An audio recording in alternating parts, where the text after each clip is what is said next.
So welcome to Pitch Perfect, everybody. This was gosh, we've been doing this for several years now. This is done in conjunction with Start Peninsula. Start Peninsula is hosted by the 6 localities on the peninsula of the 757 or Hampton Roads, Virginia. In hopes that you will participate in Start Peninsula, we have a micro pitch competition. Applications are open, limiting it to 10 applications per event, and the event that's open right now is March 18th. So please apply to pitch. If you are a 757 business or located in the Hampton Roads area, then you are free to apply. Get the ball rolling there, and more information can be found at startpeninsula.com. We're not going to necessarily talk a whole lot about the event. We just recorded an information session last week. That's posted on startpeninsula.com that you can learn more about the event during the Q&A afterwards. If you do have some questions, I'm happy to address that. But some folks really want to hone in on their pitch, and we want to give everybody the opportunity to do that. So that said, we'll jump into everything with Pitch Perfect. So the first hour, and it may not even take this long, but the first hour we'll talk about the elements of a pitch and what goes into it. And then the second hour, people will have the opportunity to practice their pitch. Some of the things that I would recommend people doing is, as we talk about the different things that should be included in your pitch, just have a piece of paper handy and just jot down some sentences. And then sentence by sentence, we're essentially going to be building that pitch out. And then what folks do when it comes time to practicing or just being the courageous one to get everything started, then they really just simply read what they have written down. So it works out pretty well. This is an area where nobody judges one another. Everyone is good enough to be here. No one is too good to be here. So it's put any fears aside. We recognize the fact that this is something that is not easy for anybody to do, especially when you're focusing on a business, something that's near and dear to your heart. So this is a no judgment zone. That said, just real quick, who am I? Why should you listen? My name is Tim Ryan. I have been working with Start Peninsula for this is the 9th year that we've done this. So we've been doing this for quite some time. I started working with and continue to work with early stage startups and small businesses. And I've been doing that. I mean, that's my day-to-day grind. I do it all day, every day. And then most recently started, I guess in the last 6 months now, have kind of transitioned into the angel investing world as well. And I think I just finished my 10th investment yesterday, as a matter of fact. So I think that I'm able to provide a unique opportunity for you folks in the sense of I know what it's like to be on the startup side. I also know what it's like to be on the investor side in terms of what investors are looking for. So we have a great dynamic there. The other piece that makes everything really cool is the fact that we have Gary Plaag is the co-facilitator of this. And Gary he's been instructing communications for 60, 70 years, Gary? 80. Okay. Yeah. So go ahead. 80 and a half. You want to provide an intro on yourself? Yeah. Hi, everybody. My name is Gary. Last name Plaag. It's weird to spell, and it's actually spelled correctly when I spell it, but it doesn't sound like it's Plaag. And I lived in the Williamsburg area for about 6 years. I come from Northern Virginia, and I now live in Boone, North Carolina. And while I was in Williamsburg, I taught at the William and Mary Business School for about 2 years in the MBA program. I taught communication. And then I have a business that's been running for about 24 years, sorry. And it's a communication consulting business. and I work with clients all around, really around the world. And now that we can do it all online, it's pretty convenient to do that as well, but in all kinds of industries and everything. So that's me, and I'm eager to help you all. I look forward to the opportunity to do that. Tim, I'm going to just bounce off really quick for a second. I got a call I need to go take, and I'll be right back. Awesome. Okay. All right. So now you can hopefully now you understand that we want who we are, what we're doing, and what we're trying to achieve. Let's just jump into what goes into a 3-minute pitch. That's what we're going to be focused on. That's what Start Peninsula is going to be focused around, is that 3-minute pitch. So we're going to go ahead and we're going to put 3 minutes on the clock, and then we'll go ahead and we'll move forward. And what a lot of people see is this.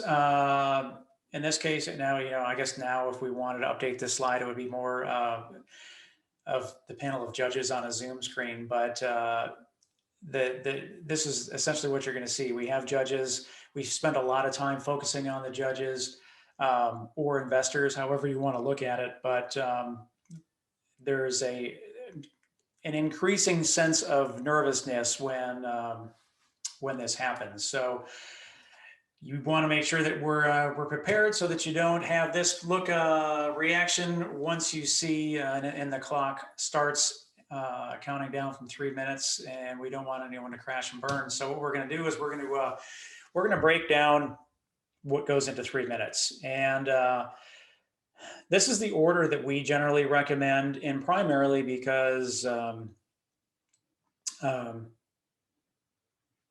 a lot of people, I mean, just historically speaking, from Start Peninsula, seven out of the 10 finalists are typically people that have gone through Pitch Perfect. 2 of the 3 winners go through Pitch Perfect. So and I've worked with folks, and Gary's worked with folks. I mean, we're talking hundreds and hundreds of pitches, if not thousands of pitches at this point. And typically everyone's going to say, hi, my name is Tim. This is what I do.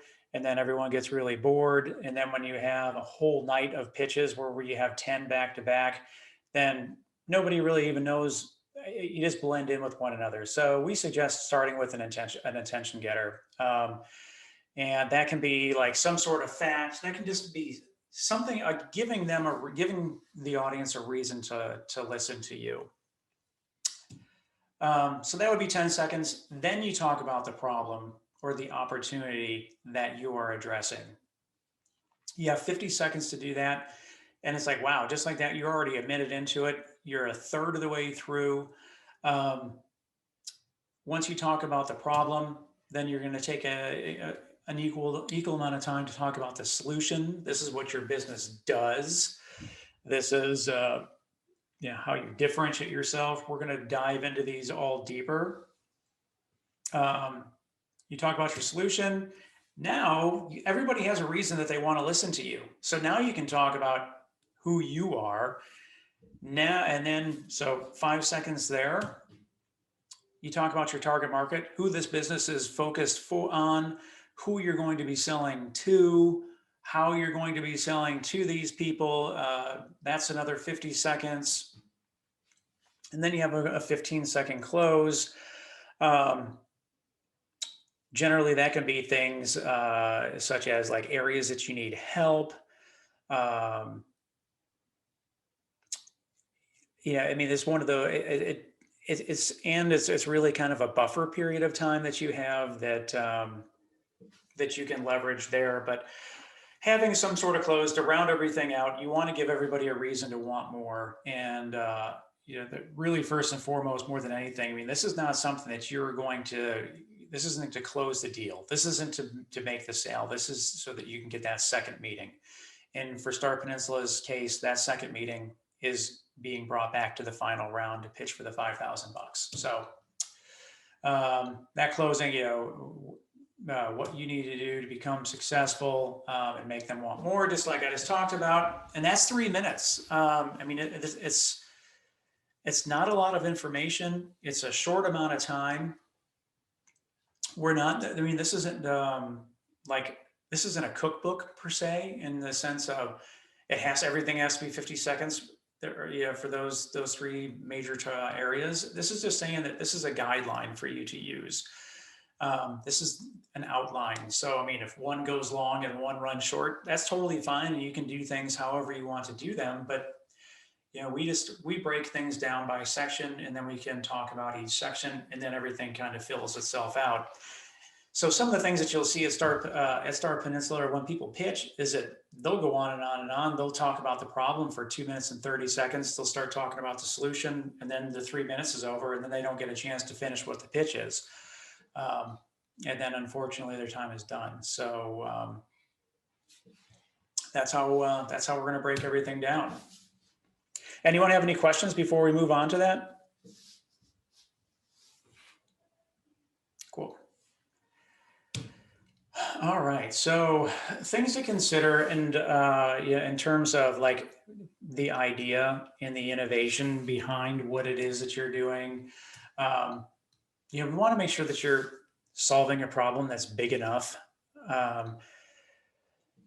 Typically, we would want to prevent something that was just so niche that not enough people would buy it. And it was interesting reading a book or listening to a book talking about, you can sell the best trombone oil in the world, but when it comes down to it, the world only needs about 1 gallon of trombone oil, and then you've kind of tapped out your market. So you want to make sure that you're solving a big enough problem that this is going to be a business that's big enough to pursue.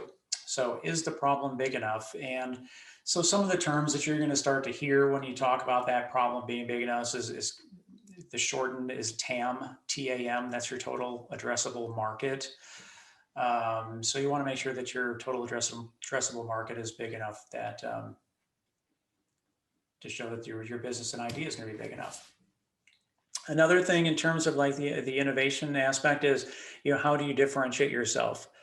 So, how is Pizza Hut better than Papa John's, and how is Papa John's better than Domino's? I mean, how do you differentiate yourself in terms of what you do? Is it the product? Is it the service? I always recommend people not to differentiate themselves on price, just because once you differentiate yourself on price, then you really don't have much more that you can use to leverage and compete against, because you don't go to Walmart or you don't go to the Dollar Tree for the best customer service. They're competing on price. So keep that in mind when you're talking about how you differentiate yourself. And then, how much better your solution is than what currently is out there. Is it better? Is it cheaper? Is it faster? What is the case? Why is it better? And Tim, can I jump in real quick too? Yep. One thing to remember here is that you want to talk about why your solution is better, why your idea is better, but you don't want to badmouth anybody else.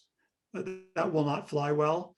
If you dig on another company or somebody else and say that they just negative things about another company or person with an idea or whatever, doesn't go over well. So just avoid that and really be focused on why yours is better.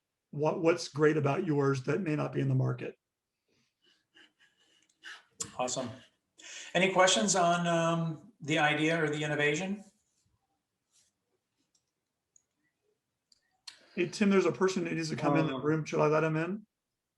Yeah. I have a question. Yep, go ahead. So there's a visual that's also associated with, sorry, my computer messed up, with our pitch. So what are some good ways to kind of show these things as far as total addressable market? Is that good to have like a graph at these instances, or? Yeah, I mean, Gary, do you want to take that, or do you want me? You're up to you. So repeat the question. Is the best way to show? Kind of show this visually. So when you're giving your pitch, I know verbal is one of the things that are important. So you could tell this, but when you're showing it visually during your pitch, like, is this when it's good to use graphs and things like that to show your total addressable market? I don't know if you're in. Yeah, make it into a graph and make it easy for us to understand so that we can see right away what you're talking about. Because if we have to make a choice of listening to you or reading whatever's on the slide and trying to figure it out, we're going to try to read what's on the slide and we don't listen to you. So you want to make sure that whatever you put up there is just a reminder, or it helps the audience to understand what it is that you're saying. Okay.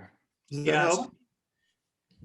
As simple as possible. Charts are good, graphs are good. A picture is, as they say, a picture is worth 1,000 words. Yep. Okay. Something that I've seen before for the market is kind of a series of circles. So you start with the smallest one, and maybe that's who you're addressing right now. So maybe it's if you're trying to address like college students. So I went to University of Virginia, so it'd be like college students at University of Virginia is the first circle, and that's who I'm targeting right now. And then like in my next stage, I'll be targeting college students in the whole state of Virginia. And so that's a bigger circle that encloses the one before. And then you have an estimate of that number. And then maybe, you know, if we hit it big, our TAM, or total addressable market, is college students in the United States. So it kind of lays out realistically, like where you are now, your next step, if this gets really big, what our numbers will be like. And I always thought that did a good job of kind of helping me see what the progression was.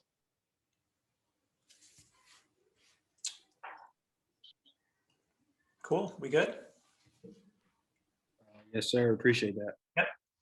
All right, so yeah, kind of along that same kind of lines, we going into the marketability, and some things to consider there is to identify your customers. So like Connor was just saying, I mean, first we're going to go after UVA type of students, but you want to make sure that you identify them and know it. I mean, you backwards, forwards, inside and out. And I'm jumping ahead a little bit, but investors invest in the people, not necessarily the idea. And the reason that we invest the people is because the people knows that, you know, the founder knows the market. They know how big it is. They know it inside and out, backwards and forwards. So make sure that you identify your customer, demonstrate your understanding of that target market. You know, and to Connor's point, one of the things that I thought was interesting in terms of like understanding the total addressable market is, so like, I don't know, not too long ago, you had Coca-Cola, for example, and they had a really, really big chunk of the soft drink industry. So the market share that they had for soda was really strong. But the problem was is that people then stopped drinking as much soda. So their market share was still big, but the total addressable market there was going down.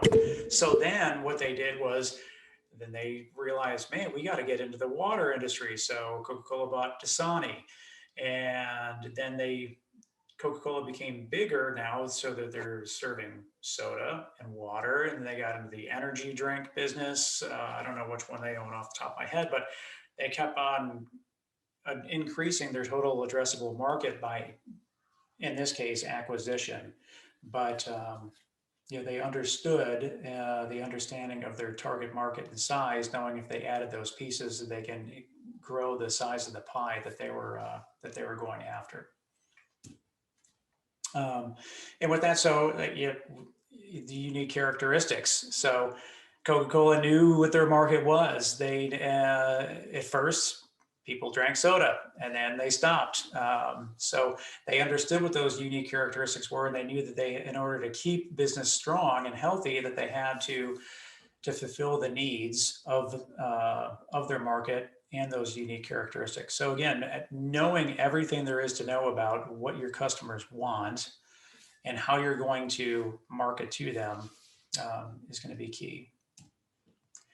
And this is something that is very counterintuitive But when you're starting, you have got to have, the smaller the focus you have, the better off you're going to be. You can't, what we call, boil the ocean and say that everybody is your customer. One of the things that's interesting things is when it comes to pitching your business, especially with the question and answer period, with everything that you say, you're either gaining credibility or you're losing credibility. If you say that everybody is your market, then you've lost credibility. So you want to start really, really small. And then as your business grows, then you can grow the size of that focus area. But I mean, think about it in the sense of if someone gave you a check for $25,000 or even $500 to place for marketing, specifically say Facebook ads, what would the demographic be that you would place those Facebook ads? Would they be in this region? Would they be this age demographic? Would, knowing those details that's what's going to benefit you. Anything you want to add, Gary? Nope, we're good. Any questions from the attendees? How do you suggest going about taking the steps to identify your customer? I mean, is it focus groups about your product, or taking copious notes on who's buying, common sense just about who your product's going to appeal to, or what have you seen in the past? I mean, the big thing is getting out there and talking to as many people as you can, and just listening. So the things that I suggest is go out and talk to 25 or 30 people just before you even do step anything, to find out if the problem that you're trying to solve is worth solving. It's great during your pitch if you can say that you've talked to 100 people, and out of those 100 people, 90 people said that they would want to purchase your product. That's great. Typically, the next question that an investor or a judge is going to ask, okay, how many of those people actually gave you money? So just understand the difference between people who say, oh yeah, I would become a customer of that, and then take that one step further and say, okay, let's get you started today, and then we'll see what happens. A lot of people are like, maybe not so fast. And also, a lot of people are afraid to go talk to people about their idea because they're afraid people will steal it. And the likelihood of that happening is very slim, because they don't want to put the work in. They don't want to do the work that you have a passion for to make your idea work. And so, but a lot of folks don't want to tell anybody. They want it to be a surprise. And then when it's a surprise, nobody even knows what it is. And they realize they've been working on this thing in their basement for months or whatever, and then nobody really cares because it wasn't really a big deal. Yeah, and another thing that's interesting too, and in terms of knowing your customers and knowing your numbers. So, like, if you're say you're coming out with software, for example, or if you have an app or some kind, knowing that there's two different ways that you can go about rolling out your product. You can go the free route, and then your numbers are going to grow significantly faster because it's free. The problem then is at some point you're going to have to monetize, and you're going to have to start charging them for something. So then you're in kind of a conundrum in the sense of, as soon as I have to turn on the cost, how many of those customers am I going to lose? So when it's free, it's super easy to say, yep, I'm growing 25% every single month, and that's great. And then the other side, but then you may lose some when you turn on the cost function. The other side is you can charge them money right from the very beginning. And the good thing about that is that you know that if they're going to buy from the start, then you're selling something that is a problem that is worth solving. And with that, your growth is going to be a little bit slower. But again, you just need to be able to answer those questions and understand what it is that you're doing and why things are happening. So that's just a little aside as you're out there talking to more and more folks. But definitely the more people you talk to, the better off you're going to be. All right. Next up, we have the execution. And I touched on this a little bit in the sense of investors invest in the people, not necessarily the idea. I think the hardest part of what I do on a day-to-day basis is that I talk to people every single day about how they're going to change the world and how they're going to start a business. And then the problem is that I want their success more than they do.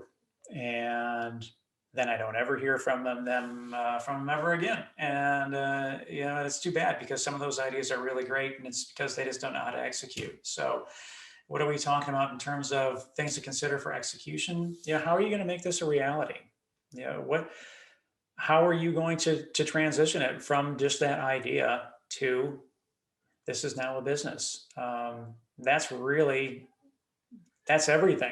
100%. That's everything. This will be the third time I've mentioned it. Investors invest in the people, and that's not the idea.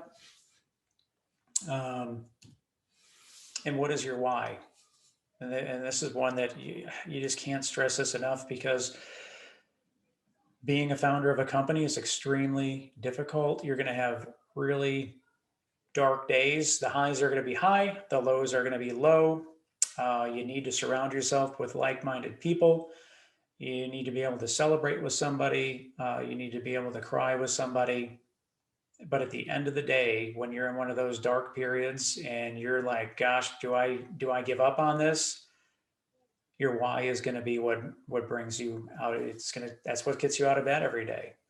So you have to understand your why. And it's one of those things. I mean, when you're up there pitching and your why is really evident, that investors or judges, whatever the case is, they know that you're going to make this happen. You have to be passionate about it. Gary, do you have anything you would like to add? No, just that the passion it has to be authentic.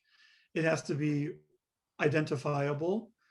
We have to see that, I mean, Tim and I both know, having our own businesses, that as he says, there are lonely days and lonely nights and nobody else understands you. And I often talk about how entrepreneurs are like Martians and Earth people don't understand Martians. And we really will give everything. If you're not working at 2 a.m. to make this thing work, then if you just think it's an 8 to 5 gig, then that's probably not a good deal for you. I mean, it can be an 8 to 5 gig once you've reached some amount of money that you want to make, and it's a cash cow and it's just running by itself. Well, then you can go celebrate, but it's tough. What is it? You always say, Tim, that the dream is free, the hustle costs extra, or whatever. Well, separately. You've got to, but we've got to see that you are all about it, or we don't know that you really are committed to it. What I always tell my clients even is, do you want to get better at this skill? And we can translate that to, you want to get better at, or do you want this company to grow? And they say yes. And then I always ask, are you willing to make that happen? Because wanting is a dream and willing is a commitment.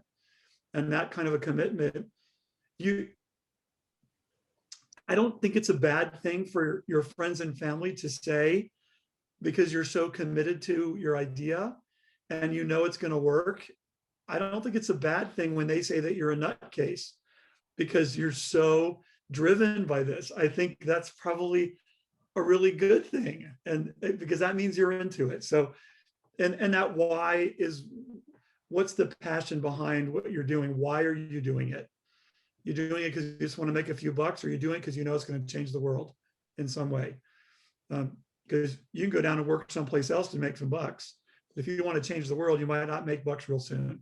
So if that helps, as just some thoughts that come to mind on this thing of why their ideas don't get off the ground. I mean, when I started my business, I came from a really good paying job. I quit cold turkey. I don't suggest you do that, but I wanted to do this thing. And my parents said, we had our own business. they had their own business back in the 60s. It was an insurance business, independent insurance agency. And they said, we've had our own business before, and we will not give you any money for this venture that you're going to do. And it was like, they said, you have to learn that you have to make it work on your own. And if we give you money, we're just giving you false profits. And it's not going to help you. You got to do it on your own. So 2 years I was on my own, making it work. And the hustle was hard, but everybody knew my why, about why I was doing it. So there you go. Hopefully that's helpful. Yeah, and to round everything out, so I mean, real quick, just to recap. So we talk about the attention getter, and while Gary was talking, we had a company a couple years ago that they pitched their business. The company is called Answers Now. And he started his pitch by saying, imagine you're in the middle of a Walmart or another store, and your autistic child has a complete meltdown, and you have no idea what to do. That was me 1 year ago. And so like, that's how he started his pitch. So there's your attention getter. You're like, whoa, what's going on? And, and he's like, so then he talked about the problem in the sense of my son went into this fit. And I did not know how to control, the autistic episode that was going on. And there's however many parents that are also in this situation. There's your problem. And then his solution is Answers Now, an app that will walk you through the steps that you can calm an autistic child down. And then he went into the size of the market and everything else. So he was a winner, and they just closed a $1.8 million round a couple of weeks ago. And they started at Peninsula. So, I mean, it's like, you can see right from that pitch, you're like, whoa, I can totally picture myself, if not me, I've certainly seen that happen before. And it's a helpless feeling. And so that's kind of how he went through everything. But what got me to start thinking about that was from him as a father, and I believe the co-founder as well of autistic children, you know that they're going to execute on this idea. No matter what, they are going to make sure that they develop a solution. So it's like, from an investor or a judge standpoint, you're like, yeah, these folks, they know their why. They know that, no matter what, they're going to make this into a reality. So another example of what we're looking for there.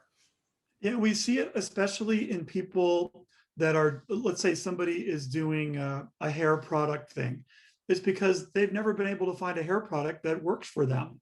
So they go to solve that problem, and then they're committed to it, or they have some kind of nutrition program that they've worked on really, really hard because they have Crohn's disease, or they have something that causes them to not be able to eat normal everyday food, and they found it to be a challenge. So they are committed to, I'm going to make this easier for a whole bunch more people than me because I've worked really hard to make it work for me. And they go, and then you start to see the why. So those, I mean, there are even people that want to be, they've been self-made investors, and they have a really good plan and program. Maybe they made some software that really works well in the market, and they decide to monetize that because they've spent 5 years doing that.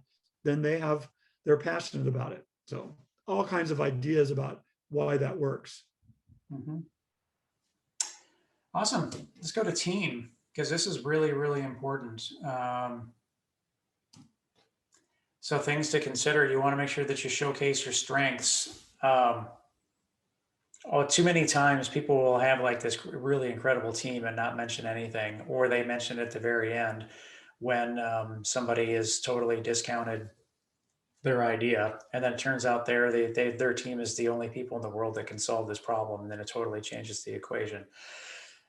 So with that, showcase your strengths and make sure you do whatever you're strongest in. Make sure that you showcase that in the very beginning. I mean, you want to. I mean, it's like a movie trailer. It's like the movie trailer is going to showcase. They're going to highlight the best parts of the movie. They're not going to leave they're not going to just show all the dull and boring parts. Then no one's going to go to the theater to see it. So showcase your strengths, and why are you the person to solve this problem? That goes along the lines with the execution piece. Another thing that I would like to add on that too is, I'm not saying that you need to have a co-founder, but yeah, you should. It's a good thing. And I'm not saying have a co-founder and split the business up 50-50. I'm saying, they're an accountability partner. They are someone that's going to be there to help you out when you need that help. Investors and judges will get weary with people if you're the only person in that business, and then if something happens to you, then that business completely fails. The other aspect would be, it's really an indication. If you can't sell someone to be a co-founder of your business, then are you going to be able to sell products or services within your business as well? So there's a lot of pluses and advantages to having a co-founder. So that's something that you would look at to really round out your team. This is just all this stuff we can talk about for a really, really long time. I recommend hiring to fill your weaknesses. Don't be afraid of your weaknesses. Showcase your weaknesses so that you can become stronger. If you hire people that think like you and are not smarter than you, then you're really hurting. You're only hurting yourself and hurting your business. So always look to see how you can continue to improve your team. Then we have the investability aspect of it. This too could be a course within itself in terms of like things to consider. Is an investment even necessary? It's a really cool, hip, in vogue thing to say that you're raising money, but at the same time, I mean, what the deal is that once you start raising money, it's like jumping on a treadmill and you set the thing at 10, and you can't stop running until the people that invested in your company tell you to stop. That's it. I mean, you are running as fast as you can. So there's nothing wrong with keeping the company as yours. Why do you need the investment? You really think about that. But make sure you understand that if you do want to raise money, that this is what we need it for. We need the investment so that we can hire a software developer. We need to finish the code. We need to buy inventory. Whatever the case may be, you need to make sure that you answer what it is that you need the investment for, so that way, the whole idea when you seek an investment is at that point, that's the rocket fuel. You built the rocket. Now you need the rocket fuel so that you can launch this thing. It's pouring gas on the fire, and the investment itself is the gasoline to make the fire grow. And knowing how the investors are going to make money. Again, this is something we can talk about for a long time, but typically investors they'll invest in a business. The investors know it's going to be 6 or 7 years, and then it's something that needs to happen. You're either going to be acquired, or if things go really well, then you're going to go public. But investors do have some sort of a timeline, and not all investors are the right investors for your business. But so you need to know that as well. But how are they going to make money? Is it going to be debt? Are you going to pay them interest? Is it going to be equity that converts later? Those are all things that you learn on down the line. But understanding what your basic needs are, again, I've touched on this in terms of don't be afraid to be vulnerable and tell people what it is that you need. Investors are there to help you succeed. The judges are going to be there to help you succeed. They can't help you if they don't know how they can help you. So so many people just why it's an interesting battle, because you want to be confident appear confident and show that you're going to be the person to execute this. But at the same time, you also have to be vulnerable enough to say, I don't know everything. And you have to be coachable, because the investors want to coach you. They want to be an active participant in helping you grow. That's why they do this. They don't continue investing because they need the money. They do it because they love helping founders and helping companies grow. So understand what your needs are, and share what those needs are. Just touched on that, and use that vulnerability as a strength. I mean, it really is a strength.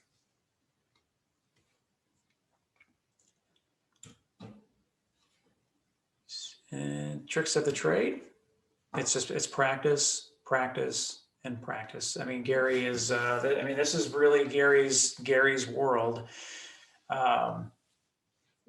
And I'll just go over the bullets really quick, and then Gary will touch on a lot of things. But a lot of time we don't start with the question. A lot of people are like, how many, like using the answers now example. How many? He's not like, how many of you have ever been into a Walmart and your child has an autistic fit? I mean, it wouldn't be. It wastes a lot of time. And the other aspect would be, what if nobody says yes, and then you feel really, really awkward, and then you're like, oh, that didn't land like I hoped it would, and then you lose your whole thought process. Then it's completely out the window. Don't start with your name. I guarantee you, if you participate, and we hope that you do, and start Peninsula, anyone that went to Pitch Perfect will not. Anyone that did not attend, they will start with their name. It's just a sure way to tell who went to this class and who did not. And the reason being is that no one cares who your name is. They want to know what business that you have and what problem you're going to solve. Deleting anything that is irrelevant to your story. I mean, there's only so many words that you can fit into a 3-minute pitch, and every word matters. And this is a difficult part once trying to figure out what you need to cut, and what's important and what is not important. And a lot of people think, oh man, Pitch Perfect, pitches are so easy. And it's like, well, they're really not. I mean, it's really, really interesting. Gary and I are super, super easy on everybody at Pitch Perfect. I mean, it's interesting. The guy that really, I guess, is a mentor to me is Jason Calacanis, who I do investments. I'm part of his angel syndicate. And hearing about what his companies have to go through, I mean, they have to pitch every single week to a panel of investors, and they just get drugged through the mud. And every week, and then they're judged and they're scored. And every single week, they have to track their progress. And I mean, it's just it's healthy for them. But so to watch them start at week 1 and make it through week 12 and how much they improve, I mean, it's a long, long process. And so that's what we're trying to help you do here, is to keep your story relevant and strong, because it is a story and it's a performance. And this is where a lot of people will go wrong in the sense of, I mean, they look at it as a pitch, and you can't be up there. I mean, you have to be charismatic, and you have to show the passion. And this really, really is a performance. I mean, it's we cannot stress that enough. I mean, it is that's the way that you're going to be remembered and be rememberable. If I could jump in real quick, Tim. So on this whole idea about it being a performance, what we've seen is that there are some really embarrassing things that people have done, and they'll get up and they'll say, they'll tell us that they're really nervous. They'll tell the audience that they're really nervous, and they're shaking, and they're exhaling a lot, and I'm just really terrified, and blah blah blah blah blah. And you go, you're telling me that this is going to suck, so don't do that. Like, don't tell me it's going to be terrible. I can see that. I know that it's not something you do every day probably, but that makes the people that really do practice, rehearse, video record themselves, watch the video recording. You can use your phone to do that. Those people really excel in these things because they're totally aware of what the audience is seeing when they're performing. It's the people that get up there and have no idea what they even look like in front of other people because they're too terrified to look at themselves. And so you just, that's why taking it as a performance, I mean, imagine if you paid a bunch of money to go to a professional concert and of your favorite artist, and they come out and before they start, they just tell you how nervous they are, or they got a scratchy throat, or they don't feel good, or whatever. And you're thinking, I just paid $150 for this, and now I'm going to be waiting to see if I hear the mistake happen. So don't even give the audience that. Come out there and at some point, I think Tim and I'll be able to show you perhaps some of the people that have done really well in the past, so you can see how confident they are in their story and their performance skills. So that's all I'll say about that now. Just really, really important to be very self-aware of how you are seen by other people. Yeah, and part of the practice, I mean, is practice in front of other people. Any opportunity that you have, hey, can I tell you my pitch? I mean, it's going to be so helpful. And now that I'm on the investor side of everything, it's just weird. I see things from a totally different lens now.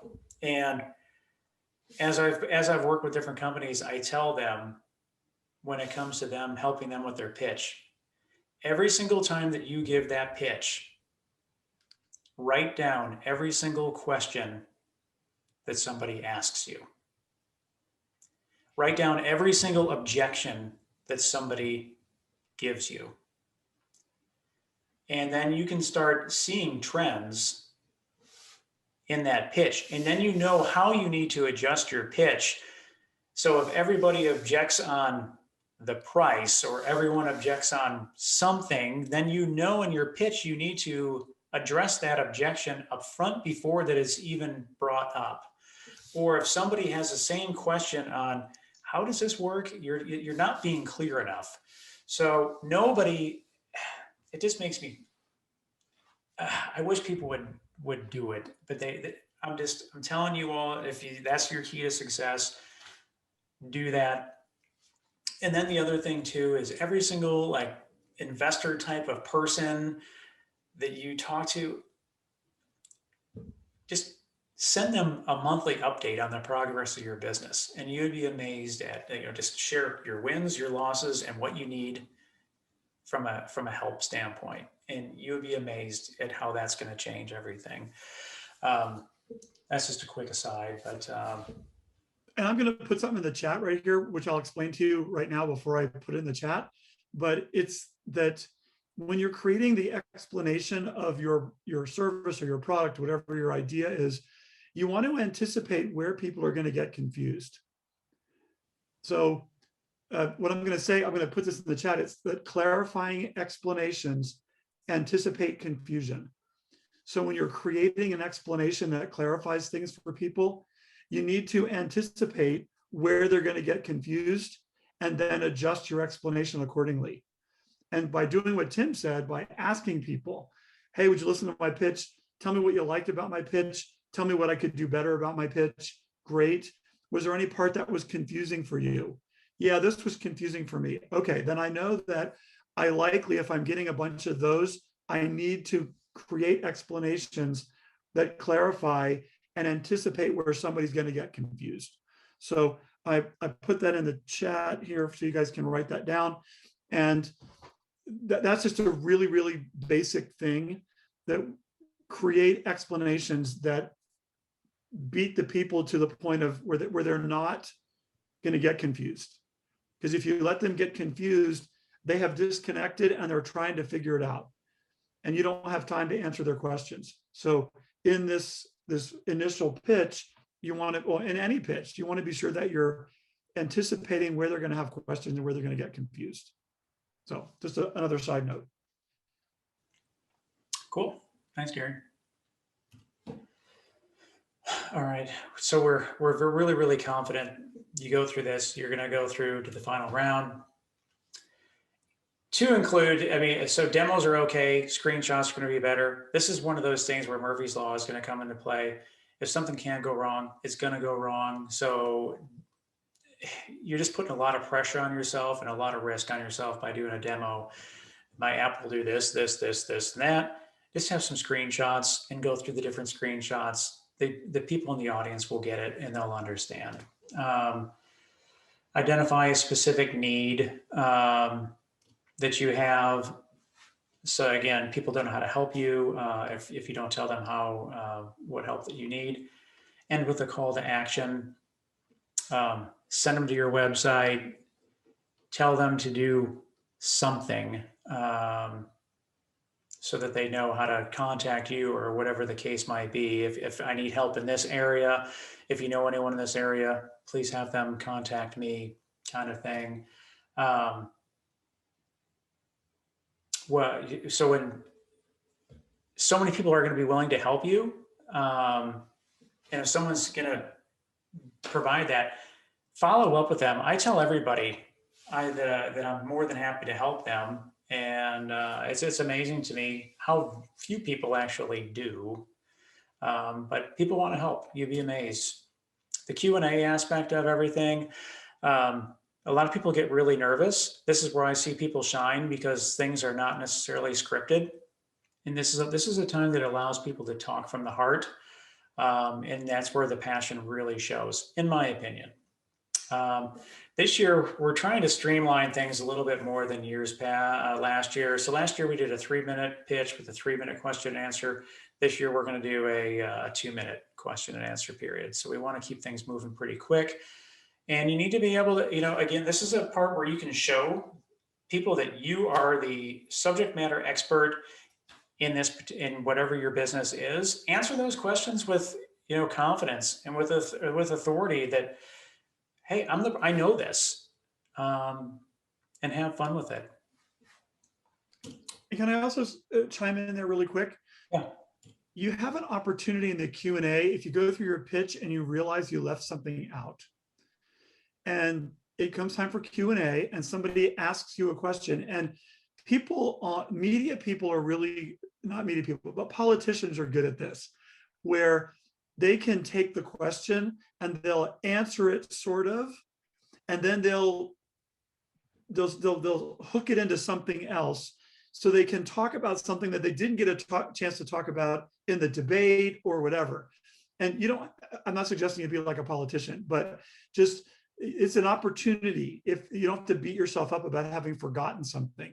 If somebody asks you a question about this, you answer it and say, and to extend that, something that you need to remember too about this product is XYZ, because you left it out of your main part. But you don't have to tell them you left it out, but it's a possibility and of you doing that.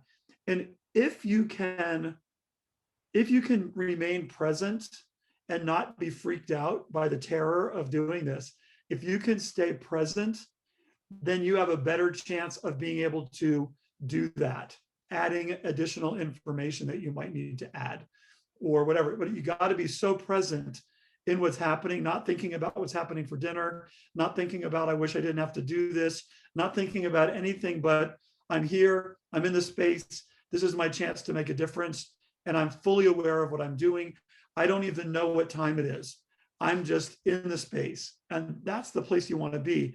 That's where the practicing, the knowing your stuff, all that pays off when you are in such command of what's going on that we don't even know that you made a mistake.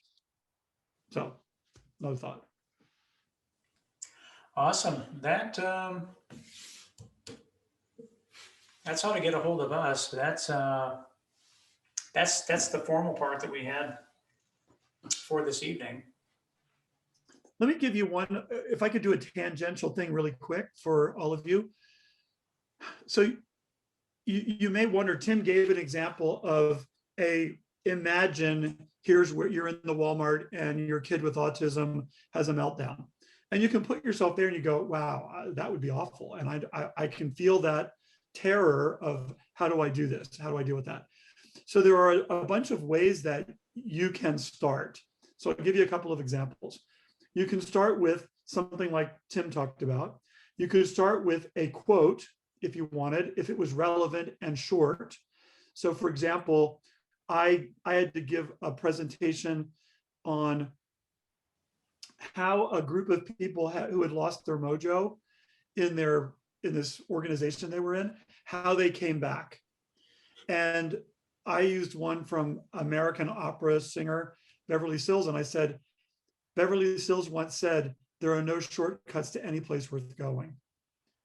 And then I explained who Beverly Sills was. And then I said, and what I'm going to talk to you about today is there's no shortcut to getting your mojo and your focus back in this organization that had gone from 30 members to 5. And I'm going to share with you today what we did to make the difference. And so I used a quote for that. Another one was, you could use, we don't want to have you asking questions, but you could use maybe a rhetorical question. Have you ever thought to yourself, I wonder how I could make this happen? That's short, brief, you're not looking for hands, none of that. You just, so there could do that. You could do a startling statistic. And that could be as simple as some number that, and it's a number of this from this, or that 35% of people that do this, or whatever. It could be a statistic of some kind that's really, really compelling. So you have lots of choices. And it's instead of just, as Tim said earlier, my name is, and I'm going to tell you about this because I really don't care. But get me, and you have to remember too, that if you're doing a micro pitch or you're doing the big event, you might be the last of 10 people. And everybody's got all the other ideas stuck in their head, and they need a cleanse, they need a palate cleanse to be able to go, I need to focus now. I really need to focus now. So thoughts for you about how to really get our attention. I always like to share with people, when you go to a ballet, or you go to an opera, or you go to a musical, a live theater thing that's got music in it, what do they do before the show starts? They play an overture. They play music that you're going to hear in the show. And then the lights go down to it, they dim, and then the curtain goes up and the magic of the theater happens. And you kind of want to think about it that way as well, is that what's my little attention getter? What's my overture that's going to get people to really be in the space that I need them to be considering my idea. So